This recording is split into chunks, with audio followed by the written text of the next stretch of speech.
the view of human nature is important. And part of what self-determination theory does is it says, okay, well, let's not just kind of come up with a compelling story, but let's actually research it. Let's spend 4 decades, Right. answering those exact questions. What happens when we support people's autonomy versus we act in a controlling way? And they've showed over and over and over and over that supporting autonomy leads to better outcomes in every single context. They've tested it with adults, they've tested it with kids, they've tested it with elite athletes, they've tested it in weight loss programs, they've tested it in school with kids, in college, in elementary school. I mean, on and on. They've tested it in the home. So it's pretty, like, there's a robust degree of scientific psychological literature showing that this is actually helpful, because this self-actualizing tendency really does exist. It's not just a nice thing to think positively about people. It's like, no, this actually exists, and if we align ourselves with it, magic happens. For most of human history, people have parented the way their parents and grandparents did, with culture providing the cues. We call this parenting 1.0. For various reasons, parents began to question these approaches, and we started turning more and more to so-called experts to learn to parent. This was the beginning of parenting 2.0. This allowed for some real advances, but also a lot of confusion as we got further and further away from our natural parenting instincts. Parenting 3.0 is about reclaiming those instincts and integrating them with our current understanding of child development. It brings together the wisdom of the past with the best scientific and psychological research of the present. Parenting 3.0 isn't a fad or a quick fix. It's a set of principles that allows us to engage with our kids and life from an informed and empowered place. I'm Jai Flicker. And I'm Deb Blum. Welcome to Parenting 3.0.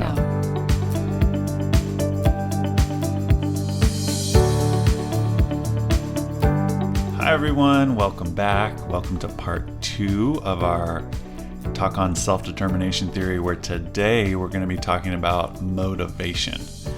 And this is such a interesting and really important topic, because there's so much of parenting, of course, that deals with trying to get our kids to do things. And so how do we motivate them to do those things?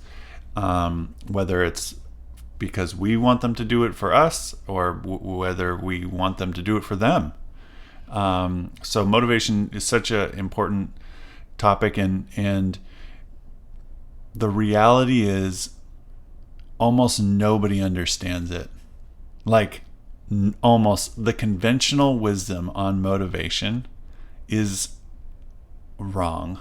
It couldn't be worse. It's so off. It's crazy. I agree. The more I've learned about it, the more I've realized this, and to the point where I can't believe it kind of explains why there's so many failed attempts in my own history at getting myself to do things, because I was operating with a terrible blueprint of understanding. So self-determination theory does a beautiful job of explaining motivation. And one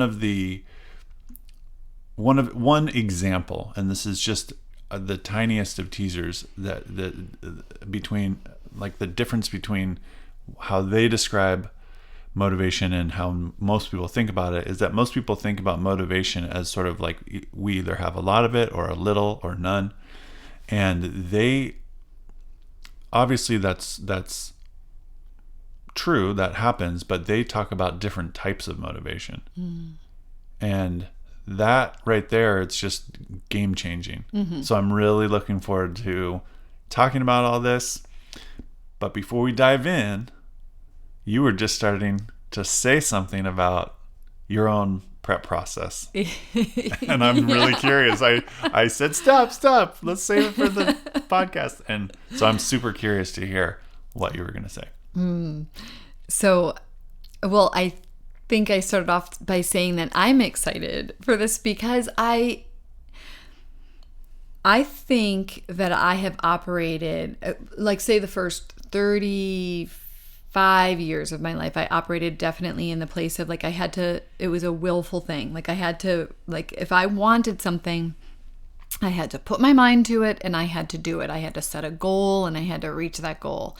So when you were talking before we started recording, I was thinking, gosh, I have a lot to learn here. And so then I said to you, my husband and I jumped in the car it was on Monday, and we were going to run some errands, and it was a holiday and we were running some errands. And I said, hey, in preparation for my recording with Jai on Wednesday, let's talk about motivation. And so I just started to ask him questions like, what's his experience with motivation? Why is it so hard for us, like, for example, to commit to going to the gym? Like right now, the two of us are on a really great, we're on a roll, and we have Monday, Wednesday, Saturdays, we go to the gym and we go together. Relatedness. And it does help. There's no question. It really helps. And so, but I said to him, countless times we've made these commitments, we do it and we do it for a while and then it drops off. Like it feels like it's really important to me. I feel really self-endorsed around it. I feel like I go to the gym, I'm super competent and capable. There's no reason why this shouldn't work for me. And yet it's hard. So when we talked about it, I mean, we were like kind of bantering about things like, having how did he put it?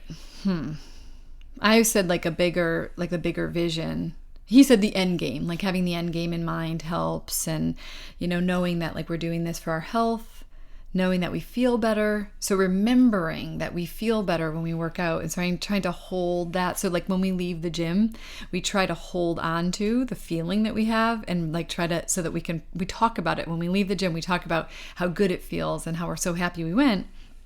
And so I have to believe that there's something about like training our brain to remember that. And then he talked about like that there's only so much time in a day, and like this idea of like you're weighing out like you're making choices. And sometimes like I said to him, like when I'm laying on the couch and then he says, do you want to go to the gym? He's coming home from work and I'm like, oh my gosh, no. Like, and there's no part of me that wants to go to the gym right now. Not even like the tiniest, bittiest parts.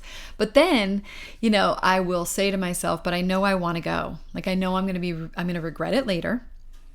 I know that I'm going to wish I went. And that's only an hour. In 1 hour, I'm going to be so glad I went. And then, I also know that he's kind of counting on me. So I motivate myself, right? So all those things are happening. And I'm thinking to myself, but I still don't understand motivation. Like I don't fully, I guess I understand it intellectually, but I don't exactly know what I'm doing. And it was only in this conversation that I started to even get a glimpse into the types of dynamics that are going on, like things in my head, things in my heart, like, so I truly feel excited to not only learn from you, because I do feel like this part of self-determination theory, like I think that you, because of what you do with your students, you're constantly motivated to like, you're motivated. So the other thing that came up was we were questioning whether it was easier to apply the question of motivation to ourselves, or is it easier to apply the question of motivation to how we motivate others? And you were hypothesizing that maybe it's easier for you to do it for others because you do it with your students all the time. And I thought, oh, that's really helpful, because I know for me, I couldn't even tell you like what I do, say like to motivate my kids. I don't know what I consciously do or did, because I don't know that I play as big of a part, but like what I did to cultivate their own motivation. So I feel like there's like a lot to be said here, and I'm excited to hear. Yeah, I'm excited to hear about it. And I'm also hoping for some like examples of things that you've experienced with your students to really let it land for me and others. I mean, if you gave me the silver bullet for working out, At the end of our recording, that would be awesome. But I'm not sure I can count on that because I still think a lot of it depends on me. Right. I'm thinking about that. That is a good challenge. I mean, what I kind of want to do is sort of role play the moment of you being on the couch. Like, let's say let's say you don't have the benefit of Mike coming to you and saying, "Hey, let's go," because I think that's, you already said it has to do with relatedness at the very least, and I can imagine myself in that situation, just not wanting to go, but already having committed to my wife, and so going like, "All right, okay, honey, okay, I'm gonna go," and I sort of drag myself along, and the motivation to like follow through on my sort of agreement with her would be enough. Yep. But where it's harder for me is if I don't have that outside. If I'm just on the couch and I'm thinking, "Oh, I should go work out," and I'm imagining that would be the same for you. Oh yeah. Okay, so here's what I would do with a student. Okay, and it would basically be about, and you kind of mentioned this before we started recording, about holding space. This is right. So like you're there and you're kind of going, "I really am just so comfortable here. I don't want to go." And so I would just, there's a technique I think we've maybe mentioned before about motivational interviewing. It's sort of in that vein, although I think I did this before I even understood that theory, where you invite the person to just sort of articulate what they're interested in and what they care about. So I might say something like, "Okay, so I get it. You are really comfortable right now. Yeah, just kind of hanging out on the couch. But you're also thinking about possibly going to work out. Is that... Yeah. Am I getting it? Yeah. Am I getting you? Yeah? Yeah. Oh yeah, totally. And what are you, at this time, are you feeling more drawn to do? So are we doing a real role play? Yeah. Okay. I'm thinking, at this point, definitely as soon as you bring it up to me Yeah. and you call it out, Yeah. I think the first thing I'm feeling Yeah. is real, like I'm having a little relief of being like met, like that you didn't just come in to me and tell me like I need to go to the gym. You didn't try to motivate me with like, "Come on, get up and go to the gym." Like you weren't like a drill sergeant with me. I'm appreciating that for a moment. So I'm definitely feeling connected and like that you see me. Cool. And that you're appreciating that like I could be holding two things at one time. That's what it seems like. Yeah, yeah. And so I'm also now kind of feeling a little bit like I'm probably feeling a lot of the pull to stay on the couch. There's like the inertia of just like, this is, I like really want it. But I'm also now like entertaining this idea of like the bigger thing I really want to accomplish, which is I'm really trying to hold true to my commitments to myself, for one. And for two, I'm trying to be healthy. Like I really want to be healthy. I'm trying really hard to hold my longer view of what is important to me. That sounds important to you. Yeah. Yeah. So it's like I feel like working out is part of like a bigger goal of mine. Cool. Yeah. And so it sounds to me, honestly, like there's a lot of self-care behind that larger vision. I would say there is. But I didn't really think of it that way. I think I was thinking of it more.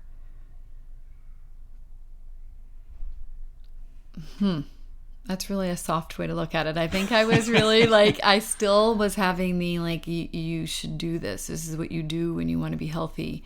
So I wasn't really being very loving in the way that I'm presenting it to myself. Like now that you're going through this with me, I'm like, Yeah, I'm kind of still tough on myself. What do you mean? I have I'll tell you, even my language is I'll drag myself to the gym. I'm going to drag myself. Like, I don't gently like I don't like stand by myself as a friend and like say, let's go play together. We're going to go to the gym. I drag myself to the gym. How does the part of you that gets dragged feel about that?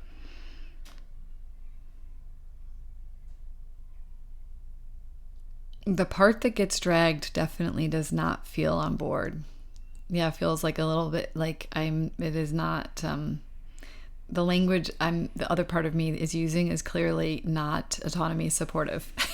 I am like, there is a part of me that is like, let's go to the gym. This will be great. Like, we want to do this. This is what we're going to do because we want to be healthy. And the other part of my being is actually in disagreement.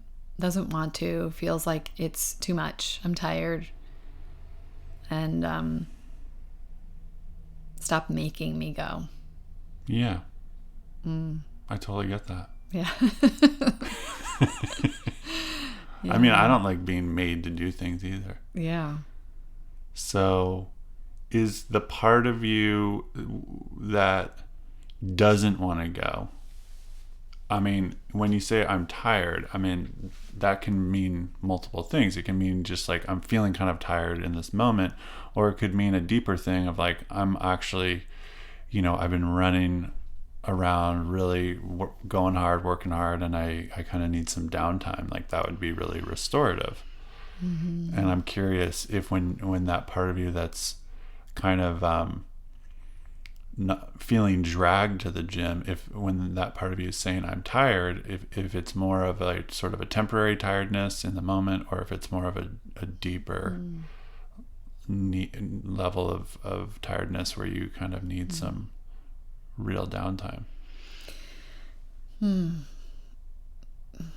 It just goes to another layer of like real appreciation for like the self-care of that, like how much more loving that feels, and how my answer to you would be, well, my first reaction to it is that I would want to ask myself that question whenever I say that I'm tired and I don't want to go to the gym, because I like the idea that it could sometimes be that it's probably the better thing is not to go to the gym, because it is more restorative. But I can tell you that for the most part these days, because I take such good care of myself in so many other ways, and I try really hard not to let myself run ragged, and because I don't have younger children who make that I used to run more ragged, that I, most of the time, it is much more of a momentary feeling too tired to go. And so then, and that's probably why I don't even allow myself to ask the question. It's like I just am like, no, you need to go to the gym, but when I imagine myself asking the question and then saying, oh, I'm not like just exhausted. I'm not spent. I'm not, I don't need a restorative hour. I actually would probably feel more energy if I went to the gym. I mean, Mike does say to me often, he says, that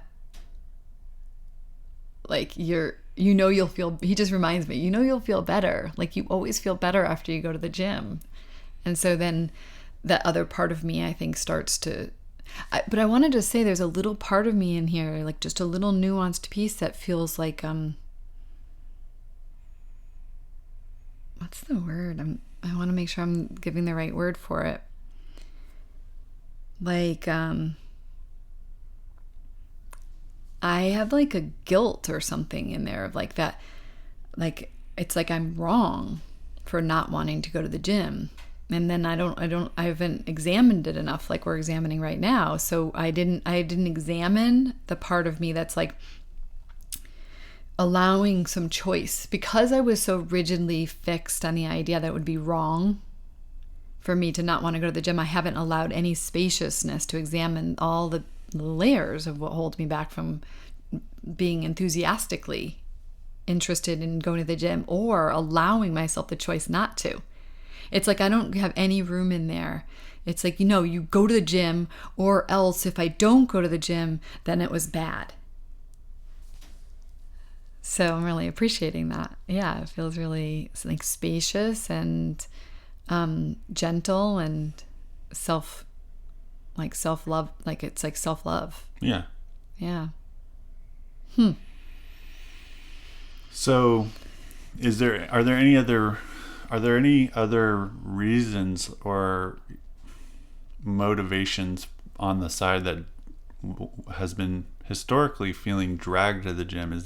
Does that part of you have any other reasons why it doesn't want to go to the gym? Yeah, so the other one is like if I'm working and I'm in the middle of something, I have this idea that what I'm doing is so important. It's more important than going to the gym.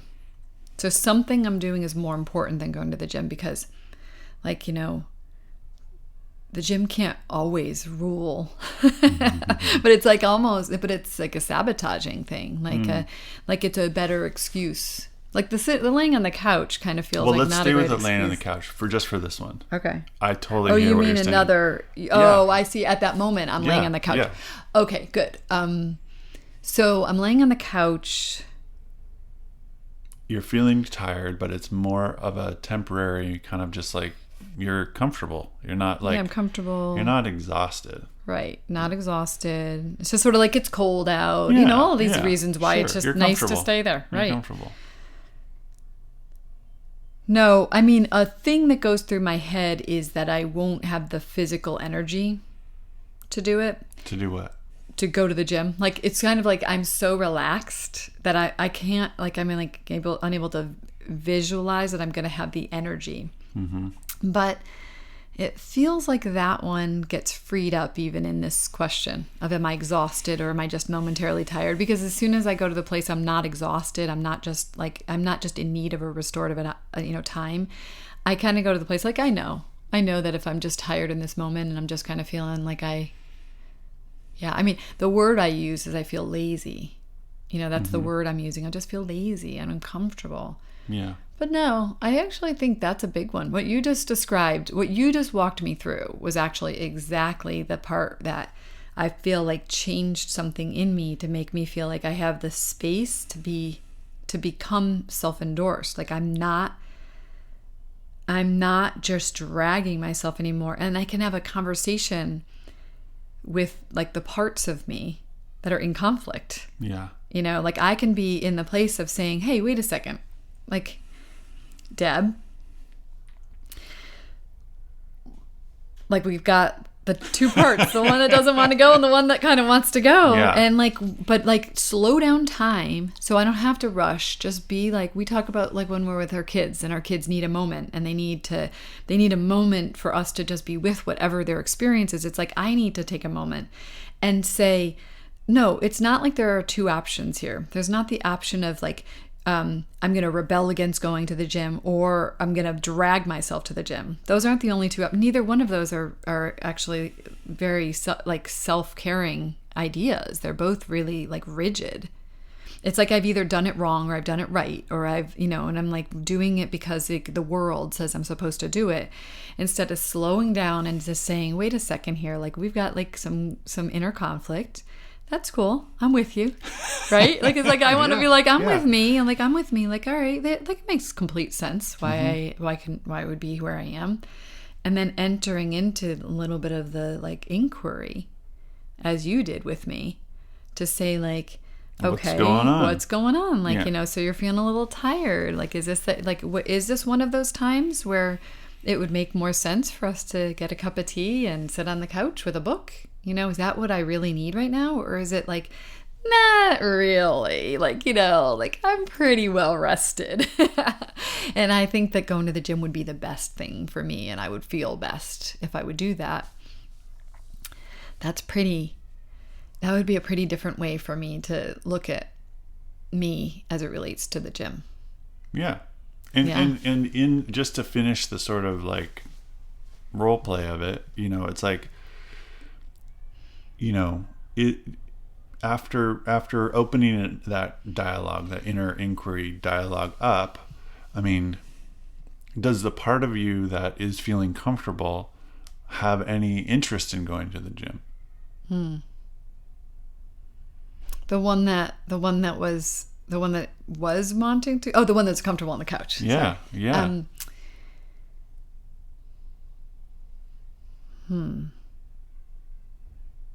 Yeah. Yes. So the part of me that's laying on the couch is highly motivated to be healthy and in shape. Mm-hmm. So I can, for sure, see the part that's like that. Yeah. There's definitely a part of me that is very interested in going. It's like it's a little bit like there's this the actual like breaking the, like I'm comfortable and I'm cozy, and that like it's all it really needs is for me to get off the couch. And as soon as I get off the couch and I go grab my sneakers, I'm kind of in a different mindset, and now I'm going. And that's good. So you could say, well, would you be willing, I'm speaking to the part of you that's the most comfy on the couch, would you be willing to go get your sneakers? I like that. I love, it's funny. One of my favorite sayings that I say to people is, would you be willing? That's one of my, I mean, once I learned that phrase, you have to be, of course, when you ask somebody that, you have to be willing for them to say no. 100%. You can't be like coercively asking, would you be willing, right? Couldn't agree more, yes. Right. And so I'm very careful, like when I use that phrase, because I only use that phrase when I'm like, right. But I like it because that is such a cool, gosh, this is fascinating to me, because I would probably do more of this with another person than I would with me. I know. I'm seeing it now. Like I'm so much more patient with like another person who is, and I would invite somebody to do like a small step, because I see where you're going with, like, if all I was committing to was going to get my sneakers, it's like, all right, that's one step, and I get to decide after that. I can still decide. Yes. I don't want to go to the gym. That's right. I have the freedom. And that's pretty, now that you're saying it to me, I probably do a little bit of that. Like, I'll just be like, all right, Deb, just like get off the couch and go. Even. Yeah, like I'll be like, all right, just go get your sneakers on. If you still don't want to go after you've done that, then don't go. Mm-hmm. I still am not very loving about it, though. So I'm appreciating the tweak in the way that I'm handling it. Yeah. And I'm also just appreciating the consciousness around, you're just saying to me, would you be willing to just do the one first step? And you're not even asking me like that needs to lead somewhere. Like, I know you well enough that you're just literally saying, like, would you be willing to just go put on your sneakers? Yeah. So, yes, I would. And how does it feel? Well, it feels good. I think it feels partially good because I know that I'm still able to then go back to the couch if I want. Absolutely. Like I haven't said to myself, I'm going to the gym. I just said to myself, I'm putting my sneakers on. Mm-hmm. So, now I have to get up. I've already like dealt with it. Now I'm colder, mm-hmm. and I'm going to find my shoes and I'm putting them on. At this point, I'm definitely feeling a lot more like, yeah, like I feel like it's not as big of a gap to travel, like between now I have my shoes on to getting to the gym. It doesn't feel as big as it did when I was on the couch. That's what I'm feeling right now. Yeah. Okay, so now you have your shoes on. Yep. Do you go? Yes. There you go. Yep. I do, because I do. I mean, I do. Once you're kind of in the motion of doing it, it's kind of like, all right, whatever. The resistance really reduces a lot there. And I use this with my high school kids with homework when they're really not wanting to do it. And I'll say different things, but one of the classic interactions is I say, well, a lot of times the anticipation of the homework is a lot worse than the actual experience of it. Now, there's a sort of common version of this, which then just jumps to, so get over it. Yep. which it's like on this good path and then it falls off. Well, that's a little bit what it is for me with the gym.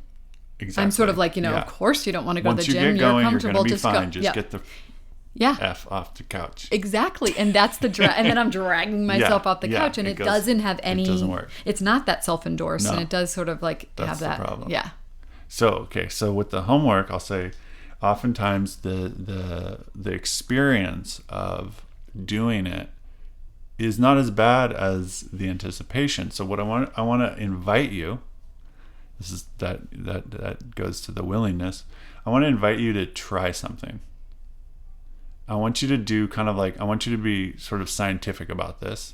And I want you to just like do a few problems and then we'll stop and see on a scale of 1 to 10 how painful it was. Would you be willing to do that? Are you open to that?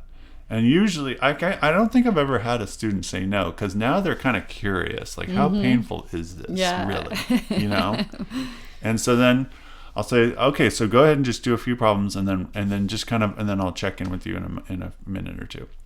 So then they do it, and then I'll be like, okay, so how was it? Like how painful on a scale of 1 to 10? And the answers typically range. I mean, there's, in advance, they're like, oh God, I really don't want to do this, And then they're like, that was like a 3. The answers range from 2 to 4. Yeah. They're like, I mean, if it's like, it's usually a 2 or a 3 though. And then I'm like, okay, well, and at that point they're just already, it's kind of like they've already got their shoes on. Yep. They've already started the thing. And, Yep. and I've used this analogy just in this same context. I said, it's kind of like riding a bike. Like to get going takes a lot of effort. But once you're rolling along, it takes a lot less effort to keep yourself going. Yeah. And so, that's true. Once they've done even 2 math problems or 3 math problems, and then they're kind of like, okay, whatever, this isn't so bad. Yeah. So when you're in that situation and they say this to you, like, I don't want to do my homework. Yeah. Like one of the things that was helpful for me was you empathizing with it. I could have like almost like these 2 conflicting things happening. Yeah. Do you do that with your students? Or Totally. Yeah. So you might say to them like, I might say, well, don't. Yeah. That's kind of cool too, right? Because you just kind of gave them like, they're all of a sudden now the ball's in their court, right? It's like you're I've the one totally that's like, sided with the part of them that normally is being kind of marginalized. Yeah. Right? I'm like, well, don't then. I usually use this technique when it's studying for a test, not just a little homework assignment. It's when the stakes are bigger. They go, oh my God, they have the test. I know they have the test tomorrow, and they're like, I do not want to study for this test. I go, well, maybe you shouldn't. And they're like, what? I go, well, if you don't want to do it, I mean, you don't have to do this. They're like, yeah, but I do have to. I have a test tomorrow. I go, well, you don't have to. You don't have to. They're like, yeah, but if I don't study for the test, I'm not going to do well on it. I go, well, yeah, that's true. And in that moment, they go, but I want to do well on this test. I go, I hear you. I go, well, it's up to you. And they're like, no, I want to study for this. I go, great. Well, let me help you. You know what I just love? I want to just call out like a couple of things that I'm seeing. Sure. Well, one is that did you, before we planned on this, talking about motivation, did you know we were going to talk about parts like this? No. Okay, I had no idea. But I'm having like this real appreciation for that as like a framework for motivation right now, because I don't mean like a big framework. I'm just saying for this piece of it, like, sure. I feel like that is what that really is what's happening inside of, I'll speak for me, like that's what's happening inside of me. There are these like almost like these two parts and they're coming up against each other. Yeah. But that I've felt that I've been taught that like you don't listen to the one that doesn't want to, you just override that. Yep. And so what I hear you saying is that when you give voice, and you said this, but I'm just reiterating, like please, give voice to the student, you give voice to the part of them that never ever gets to get spoken. They never get to really say no. Yeah. So inside that voice is like going like, no, but they're constantly having their hand put over their mouth. You know, they're like, no. Yeah. And it's being stifled. It's being stifled, and by them and by their parents and by school and by society. Like there's all these ways that it's just like we are not allowed to not want to do the things that we should do in the world. We're really not allowed to. That's how we're made to feel. Right. That's sure. how we. And so now, what I feel like we're like saying is we're saying like, no, like actually that voice needs to be heard as well. It doesn't mean that you won't do something. You know, like it's like we almost have to have like faith in our desire to like do the right thing. Yeah. You know, I put that in air quotes because that's, you know, up for discussion of what that is. But like in my case, doing the right thing could be a restorative tea on the couch with a blanket, or it could be going to the gym. It's not as if there's some dogmatic thing. Yeah. And so there's just something about this that feels really freeing for people to know that they have a couple, probably 100 voices, but let's just go with 2 for the moment. 2 voices that are saying contradictory things that cause them to be in conflict with themselves. That's right. Yeah. Yeah. And just anecdotally, I've done this for years. You know, it's not a super common thing, but I've done it a dozen times maybe over the years. And the outcome has always been the same. There's never been a time when I've said, well, maybe I said, you don't have to study. There's literally never been a time where the student says, good point, I'm not. They've always, every single time, said the same thing. It's almost weird how identical the responses are. They're like, but if I don't study, I won't do well, and I want to do well, so I guess I do want to study actually. And then they've taken ownership. They brought that part of them in, and they've realized because the language around it really does matter. But most of the time, kids are going like, "Oh God, I have to study for this," instead of "I want to study for this, even if it's going to be challenging. I want to." Mm-hmm. And so by sort of, I think of it as sort of playing chicken, you know, like you're going to go off the cliff. And you're expecting someone to stop you. And what if I say, no, I'm not going to, because you know what, you're allowed to. Mm-hmm. It's not going to be catastrophic, but you might get a little injured. But I'm not going to do it. But I'm here to talk you through that decision-making process. And it turns out kids aren't crazy. I know. Like I did this with my, I don't know how old she was at the time.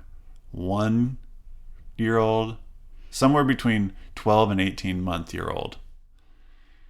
You know, we have a door stoop, and it's like a step down onto, this is going to endanger me with CPS. No. She was crawling towards the door, right? The open door. And I had learned that, you know, babies will not go over the edge of drops because they have that built-in instinct. And I wanted to sort of see if that was true. I was pretty sure Always it was. An experiment with our children. Yeah. And also allow her to start to exercise that sort of self-preservation instinct, so that in the event that the door was left open and we weren't just right there, that I had some level of confidence that she wouldn't just tumble over. Yep. So I let her crawl up to the edge of the threshold, And I was standing like crouched over her with my hands like an inch away. And I let her crawl up, and it was amazing. She crawled up and she like leaned over and was like really looking at it. And I was like, oh, she's leaning too far. Nope, she didn't. She was leaning just far enough to like be really curious but not fall. And she just hung out there. And so I felt like it was a safe, controlled experiment that allowed me to understand her capacity better and for her to understand her own capacity better. Yeah. And I think that's, obviously one specific example, but I think it applies to, a lot of different situations, like choosing whether to study for a test or not. Yep. There's still something in there that I really want to call out, which is the belief in, it's not just the belief in that we're going to do the quote unquote right thing. There is something about believing in, like, you have probably better words for this, like the human, it's like something about being human, like that there is a way that we like know our limits, that we know what we want in life. And it's almost like what interferes with us reaching our human potential, whether it be physically to not hurt ourselves, or whether it be to choose the things that are best for us. The thing that interferes with that is all of the shoulding that happens in the world. It's all the expectations that are put on us by an outside. If we were allowed to truly be free to do what we want to do, if you will, I actually had this real hunch that like we would choose things that were really good for us. But it's all this like outside imposition that happens, we're being imposed upon. And so I think that there's something important in here about people having faith in us. Like if there's one thing that I would say about you as a human being, is that my experience of you is that you have a true belief in me. It's getting me a little welled up here. But you have a belief in me that sometimes when I'm not believing in myself, you're believing in me. And for me, that's been something that is so important to me in our friendship, and it's like a marker for like the people who I want to be around, like I want to be around people who really have faith in my process. Like they don't feel I'm broken. They believe that I have the capacity and the capability to, to do good, to make good choices. And I really believe you are that way with your students. And that calls them to something greater, And I want to call it out because I really believe that if I look at my children and what I think has been super helpful for them and for our relationship and for their motivation actually has been that I always believe in them. Always. I always see something for them that they might not even yet see for themselves. And I feel like it's almost like I'm like in this other place and I'm calling, I said this to you another time recently, so I feel like this is like right there for me. It's like I'm calling their soul or something like that. I'm kind of like, you are completely able to make this choice, and I'm not here telling you what you need to do. And I'm also holding that I see for you. I can see in you like that human potential. I can see your potential. And yeah. And so I just I always believe in that my kids are going to do what's best for them. I just believe in it. And then it's like I'm allowed to let go then from the idea that I have to be like coercing them into doing something. It's not like I never feel the pressure to coerce them. Sometimes I really want to coerce them, believe me. And I do. And sometimes I do coerce them. Who doesn't love to coerce? I know. Who doesn't like a little coercion here? Right. And sometimes I don't even know I'm doing it. It's unconscious and I'm coercing them, and it happens for sure. Yeah. But like in my best times, there's no question that Yeah. I'm holding that. And because I experience it with you so powerfully, I really can see why that's so helpful for another human being. Yeah. Yeah. So it's but it's a part that I don't think I understood about motivation until this moment. That there's something about really when you did that with your daughter, you had faith that you really believed that was all going to work out great. Yeah, I and did. I have a belief she knew. Almost certain, in fact. I was like, I'm the only reason, not the only reason. One of the reasons I was as vigilant about putting my hands 1 inch away from her and being just right there and just ready to pounce was not because I didn't believe that she would do it. I mean, there was that's a part of it, but it was also because if something did happen, I felt like I would have been pilloried by, other people for even being so reckless as to believe in my kid. Right. So I was actually, if I'm totally honest, was guarding against that as much as I was, actually more I was guarding against that than guarding against her falling, because I was so sure she wouldn't do it, because I'd read the literature, I'd seen experiments where they have the experiment they ran, which is probably more ethical, especially when you're dealing with other people's infants, is they would have a table, a surface that they were on, and then they would have a glass pane in the middle of the table, and it was clear so that the kids would crawl up and then see the floor through the thing, and then they wouldn't go over it. But even if they did, they would just obviously go on the glass, and so they wouldn't have fallen. There was no chance for them to fall. Right. But they ran that experiment, and they said, oh no, babies don't crawl over edges. So I was like, okay, we should be fine here. Yeah. But obviously I'm gonna make sure. But yeah, that pressure of how, it seems like a reckless thing to do, to believe in what you were talking about before. I've heard it called the self-actualizing tendency. I mean, in this case with my at that time 1.5-year-old, it was more of a self-preservation instinct.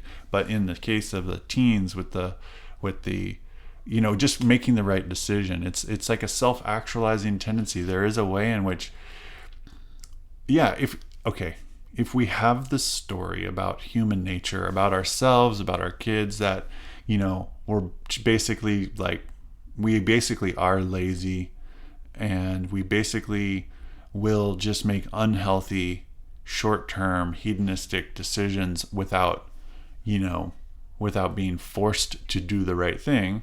Well, then we're gonna probably see it as our duty, as parents, to get in there and coerce the heck out of them, so that they don't make all these really short-sighted, bad decisions. And there you go. And so there is an element where the view of human nature is important. And part of what self-determination theory does is it says, okay, well, let's actually ask those questions and not just kind of come up with a compelling story, but let's actually research it. Let's spend 4 decades, right. Answering those exact questions. What happens when we do this? What happens when we support people's autonomy to make those choices for themselves versus we act in a controlling way? And they've showed over and over and over and over and over and over and over and over and over and over and over that supporting autonomy leads to better outcomes in every single context. In every context that they've tested it, it's come out that way. They've tested it with adults, they've tested it with kids, they've tested it in the US, they've tested it in lots of other countries, with not just in Canada, but in Beijing. They've tested it in Hungary. Right. They've tested it in all of Greece. In right. I don't know why I chose Beijing instead of China, but anyway, it's okay. They've tested it. Take 2. They've tested it in China. Anyway, so and they've tested in different contexts. They've tested it with elite athletes. They've tested it in weight loss programs. They've tested it in school with kids, in college, in elementary school. I mean, on and on. They've tested it in the home. So it's pretty, like, there's a robust degree of scientific psychological literature showing that this is actually helpful, because this self-actualizing tendency really does exist. Mm-hmm. It's not just a nice thing to think positively about people. It's like, no, this actually exists, and if we align ourselves with it, magic happens. Yes. And the problem with coercion is that it aligns itself against that. And you can get some short-term wins in that, using that strategy, but it's not a good long-term strategy, because in the end, our self-actualizing tendency, it's like, grass growing up through concrete. It seems like, how could that possibly ever happen? How could that dandelion crack through the sidewalk? Yes. I don't know, but it does. You see it happen all the time. It's crazy, but nature is just stronger than we often give it credit for, and human nature is part of that. Okay. So yes. And then it made me think of something, though. It made me think about, and I want to get to you explaining some of we this. We might need a part 3. Oh my goodness. Know, we might. But I do want, because I want to get to you explaining the actual theory, because it'll help to ground some of this. But yes. Speaking of ground and dandelions, it made me think about one of the challenges in parenting. Okay. Which is, often I think there's a way that we believe that we sort of know what we want for our child. Mm-hmm. So like the idea of nature and like self-actualizing is, there's this word and it's called self, and it's this thing that's like that me, like the me that I am, needs to self-actualize in my own unique way. And there might be some ways that a human being, like we know that there has been plenty of studies that show like human beings go through these type of evolutionary stages from birth to death, say. But like me, I'm like a unique person, and you're a unique person, and every child we raise is their own unique person. And one of the challenges that I see is that as our child is growing, there's a way that we may be wanting to sort of guide them down a path, like the path that we believe will be let's just say you have a very artistic child. This is a good example from what I can imagine. Like I've watched, I've observed that you can have a very artistic child, and he or she is just like so creative. But there's a way that you're kind of like, well, being an artist is kind of hard in life. It's harder, you might not, it's harder to be successful in a traditional way of calling what success is. And, we're parents and we want our kids to be safe and successful and healthy and happy. And so we're like kind of steering them toward like, you got to do well in school. And the kid really wants to just be pouring their hearts into their art, or their heart into their art. And, so we're really encouraging them to do well in school, and they're really pushing up against what they want to do. So it's a way that we're sort of like, we might be going against their unique path of self-actualization. And so it feels like there's a way that we have to have, we must be in line, like aligned with their path. Like, do you know what I'm saying? Like, how totally do we? Do. I totally do. So how as a parent do we navigate when we have that type of sort of, we may think we know better than they know. Like, well, we can't just let you only do your art. You must do well in school as well, and you really should go get a college education, or you really should, you should. It goes back to the should. Like, you should do this. Yeah. And, I think, let's use this example to there's so many points to make here, okay? But part of the problem is literally every situation is as unique as the individual. So you know, and the conversation can take different tones. Like I've seen it go where there's a teen with some talent, some artistic talent, and a parent who also has some unlived artistic potential, and they're going the opposite way, where they're like pushing, almost like hyping up the the artistic path as like what really matters, and and almost in the opposite. So it can go so many different ways. Okay. Of course. Okay. But coming back to the way you kind of said it, which is I think more common, frankly, it's where the child is really naturally artistically gifted, and that is the way I hear you describing it. It's not just like a hobby; it's like a calling.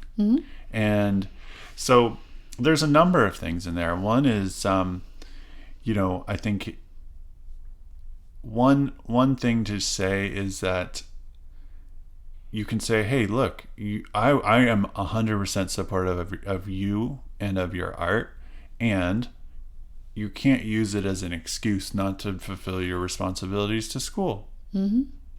Yeah. And those, and so those, it's not an either or, right?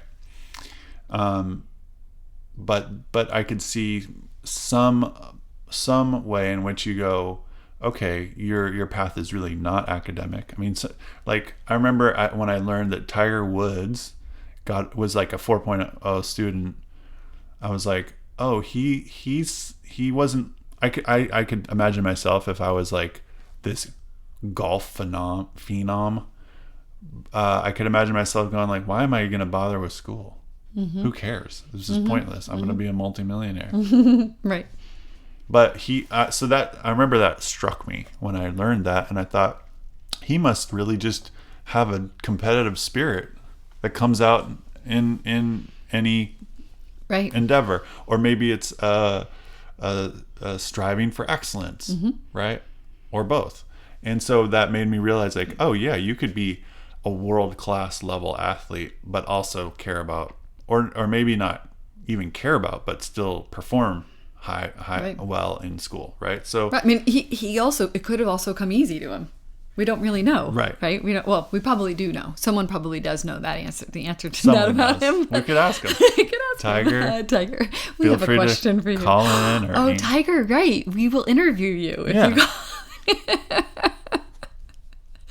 This took such a weird turn. But I get what you're saying. Yeah. I get what you're saying, though, on that part of it. That's interesting. So it doesn't have to be in conflict, first of all. Right. Like there's sort of an unchecked assumption, like, oh my gosh, my child is so into art, they're just not going to want to do school. Well, why would those two things have to be in conflict? Okay, point one. Point two is talking honestly. I think one thing, a mistake that a parent, from my perspective, and I think from the theoretical standpoint, a mistake a parent could make would be to sort of make that decision in advance for the child. Like, well, being an artist, that's a really tough career choice, so I'm just gonna step in and redirect. Right. Okay. So, but I think a more autonomy supportive approach would be to just not sugarcoat and say, hey, like, I am 100%, again, I'm 100% supportive of you and of your art. And, and you don't have to decide this now. You're only 16 or you're only 10 or 12, or you're only 22. Right. Right. True. I mean, you don't have to decide this now once and for all, but it is important to understand that the business of art is different from the art of art, and mixing the two changes it, and it might be, it might not be enjoyable for you to try to turn your art into a business, and B, it might, even if you aren't opposed to it, it might be really difficult. It could be a really difficult path. And if you still want to go down that path, like, I support you, but let's not sugarcoat it. Yep. And also, there are ways to, like, you could make your art into business, or you could bring your artistic nature into another field that's not trying to create art and sell it. And so having that conversation and looking at the options and exploring them, I think would be more helpful than just, preemptively deciding, like, you're going to be a doctor. Yeah. Yeah. And the problem is that if you don't explore it, it sort of goes back to our role play about going to the gym. If you don't if you don't open up the space for that, then the part of the child that does feel genuinely called and actually has some talent for the art feels like it's being stifled. It's being shut out of the conversation, and it's going to create all these stories of, like, I could have been, what could have been, I could have been great, I could have made it if it wasn't for my damn parents or whatever.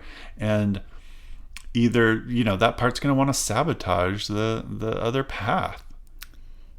Yes. The person, just coming back to this idea of being sort of in conflict with oneself, the person isn't going to be fully aligned with their new path. Whereas if you bring the whole person along and allow room for that conversation to happen, they can be more integrated and more whole, and it's just more effective. Yeah. And when a person, when I think about this as it relates to self-determination theory, and when we are talking about, like, autonomy and competence and relatedness, I think what happens in that situation too is that anytime, this is one of the things that I've been really trying to instill in my kids lately, is this idea that your life is not starting when you go to college, and your life doesn't start after college. Your life has started. You're in your life right now. Like, this is your life. Yeah. And I don't want you to sacrifice today for tomorrow. And so if I am willing to allow my whole child to be present, and then look at the balance of all of their personhood, and I don't make them sacrifice one part for another part. And because we really can, as much as, like, I wish it wasn't true, as parents, we really can, like, we can really sort of, like, ask them to turn off a part of themselves. I heard someone yesterday at the barber or whatever, that two moms were talking about their kids, and their kids are in seventh grade. And one of them said to the other mom, well, we, last year was the last year for them. So what's seventh grade? How old are we in seventh grade? Like 12. Okay. Last year was the last year that we allowed him to do sports for fun. Now the kid is sitting right there with her. No more sports for fun. No more just, like, playing sports that they love to play just for the sake of playing, because the stakes are too high. And so he's only playing the sports that he's actually playing competitively now. Because so in other words, he can't play flag football, because flag football, he could get hurt. And if he does get hurt just by playing around, well, what will it do to lacrosse and basketball? And that's not to say that there's so much of that is really just semantics. Because to me, it's like, well, wait, are they having fun when they're playing lacrosse and basketball? Because it's almost like, no, so you can no longer play the sport that you just liked to do that wasn't competitive, and you can play these other two sports, but we haven't actually, like, determined, does he like doing those sports, and maybe he does. And so it might just be one of those things where the language sounded funny to me, but it does go to the place of, like, well, wait a second, let's just make sure. Let's just check in every once in a while with, like, is all of you being encouraged to be at the table here in your life? Yeah. And so that when it comes to the art example, it's like, just saying, kind of, it's like what you said, though, it's not either or. It's about the holding of the entire child. And in my opinion, it's ideal if we're able to be the one that does be like it's like the the keeper, if you will, of their potential. And I don't mean it like in this, I don't mean it in the sense that we own it, but like I'm the one it's like me as the parent, it's my like responsibility to be like holding as big as that needs to be, right? Like always looking at how big does that need to be for you to be fully here in your life in this moment. Yeah. And how do I have to adjust my expectations and my way of looking at you so that you can reach your human potential? Yes. You know what I mean? Yeah. Well, and it reminds me of something that I wanted to say earlier in response to this point that you brought up about us holding, about us seeing the potential of another.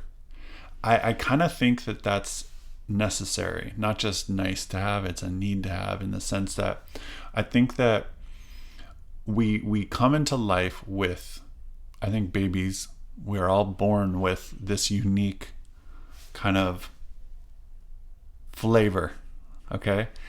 But we can't necessarily see or reflect on that. We have it, might have some sense of it, but it's hard to always be in touch with it. And I think that seeing our own true uniqueness does to some extent come from the outside in, maybe to a large extent, in the same way that we learn language. We learn language from the outside in. It's through relationship, which comes back to attachment. Yeah. Right? It's through relationship that we learn everything, really, or so much, about culture and language, and also about ourselves. And when somebody outside of us gives us a reflection of ourselves, and it lands, meaning it accurately reflects something that is actually in there. It illuminates it for us, and we feel seen. And we also it's not only relational, it's also self-illuminating, because when we feel seen, we go, oh, and we know ourselves that much better. And so I have said that to students when they are really not believing in themselves, they're really just plagued with self-doubt. I said, look, sometimes when we're really doubting our abilities, we need to rely on others who believe in us. If we can't believe in ourselves, we can, but maybe somebody who we do trust, who we do value and respect their opinion, we can turn to them and they believe in us. And you can believe in them believing in you until you can believe in yourself. And that works. It works because I think it is the natural, I think it is how it works anyway, is that we see someone who we are looking up to, who we care about, who we have esteemed as some like a healthy authority figure, and we look at them and we see them looking back at us and seeing that potential, and it feels accurate and it feels true, and we go, oh, and that's how we form our identity, our positive identity. But I want to just emphasize something that you said, and I know this is what you mean, and you said it, but please. I just want to be There's like a little more emphatic about. Here. Let's but be there's, careful. I know, because what you said is that it's true and authentic, because that's the key thing. It aligns, because like sometimes what a kid needs is for you to be able also to meet them in their self-doubt. And I don't mean acknowledging it and saying, but like sometimes a kid needs, like I've been in times with friends where, they're having a lot of self-doubt, and I notice that I first have to meet them in the self-doubt of like, so you're feeling like there's no way you can do that, and they're able to say, how am I going to do it? It's too much. It's just, I can't take it on. I can't do that thing or whatever. And I'm there just first supporting that they're just in their doubt. And then I might offer it. Well, and you're actually seeing them, another part of them. Exactly. It's actually kind of the same thing in a way. It is. You're seeing that you're like going, I see this part of you. Yeah. And if you keep going to the parts thing, there's always in us so many parts, and there can be a self-doubting part that also knows there's a glimmer of like, I also know that I'm awesome, and I also know I can do that, or something like that. Yeah. And so there's a way that I like to just remember that when we talk about this, that it's, if a kid comes home and says something like, I'm so stupid, I can't figure out this math homework or whatever, the first thing we might want to say to them might be to acknowledge the part that's speaking in the moment.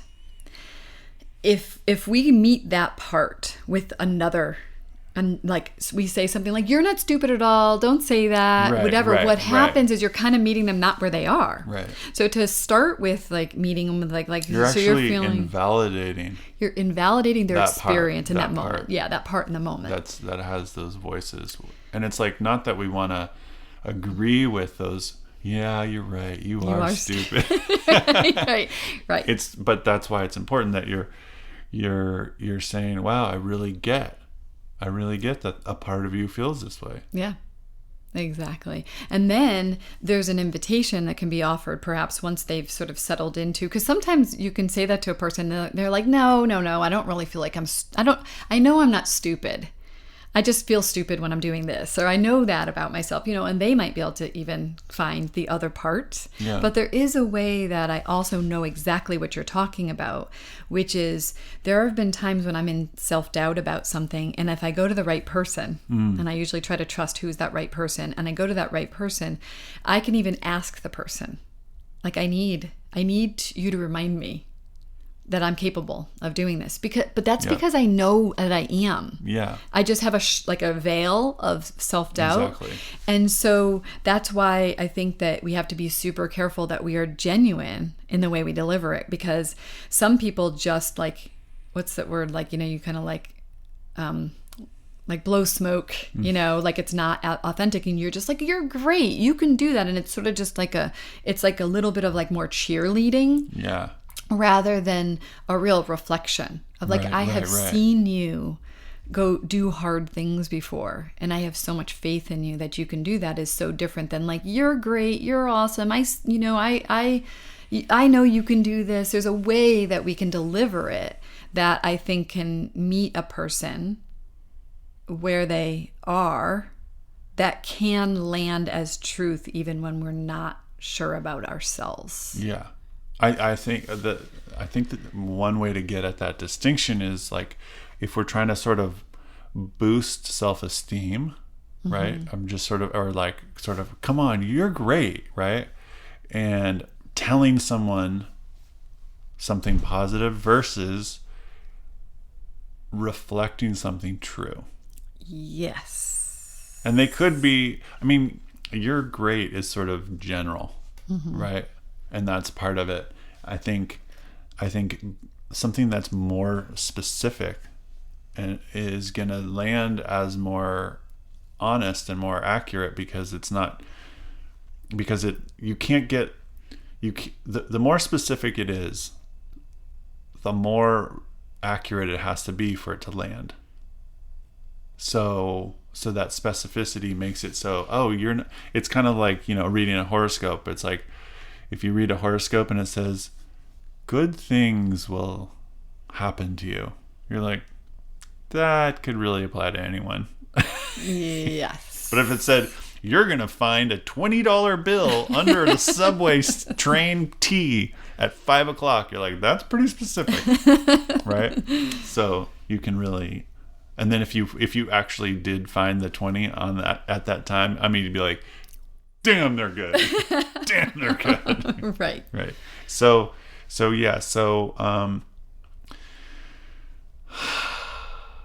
we got through basically a whole episode, and we didn't talk about the one main thing we were going to talk about. Okay, so about this recording, and then about our next episode. So I just want to say, yes, like, how did we do that? What I think we did, though, is we did talk a little bit about, I think the main thing we sort of queued up here is the idea that motivation is different than what most people think it is. Yeah. And that we don't understand motivation, and that what we usually think is like motivation is like willpower and kind of a little bit of like, dogma, just do it, make it happen. And that we are motivated and that we have a choice, like that we are either motivated or we are lazy. And so I think next time our thoughts are, we're going to talk about a little bit about that whole motivation versus lazy thing. And then also we're going to talk about, and I know this is what you want to, you're itching because you have a book in front of you, is the continuum of motivation, which to me is like kind of taking what we just talked about and then putting language around it, which I feel that even like in today's conversation, I would have never used the word self-endorsed before. Like when you were asking me questions, I was able to, I had language for things I didn't have before that helped me to feel like I was more like empowered and like I knew myself better. So I'm appreciating that. So I do appreciate our desire to go deeper into the actual theory. It actually is helpful. The language really is. And I've said before, like I don't love that phrase self-endorsed, but it actually, once you kind of get what they're saying, it's helpful. It's helpful, and it is specific, and it means something, and you can feel when your actions are self-endorsed and when they're not. And when they're not, it feels really different. And there's a different quality of motivation available when things are self-endorsed and when they're not. For sure. I think motivation is something that all of us can relate to, because it's not just motivation for our how to motivate our children. Yeah, but it's also about us. For us. Okay, and on that note, thanks for listening, and I hope, personally, I really hope that you will join us next week when we talk about the spectrum of motivation. And I hope that too. And I also hope, but it's totally up to you.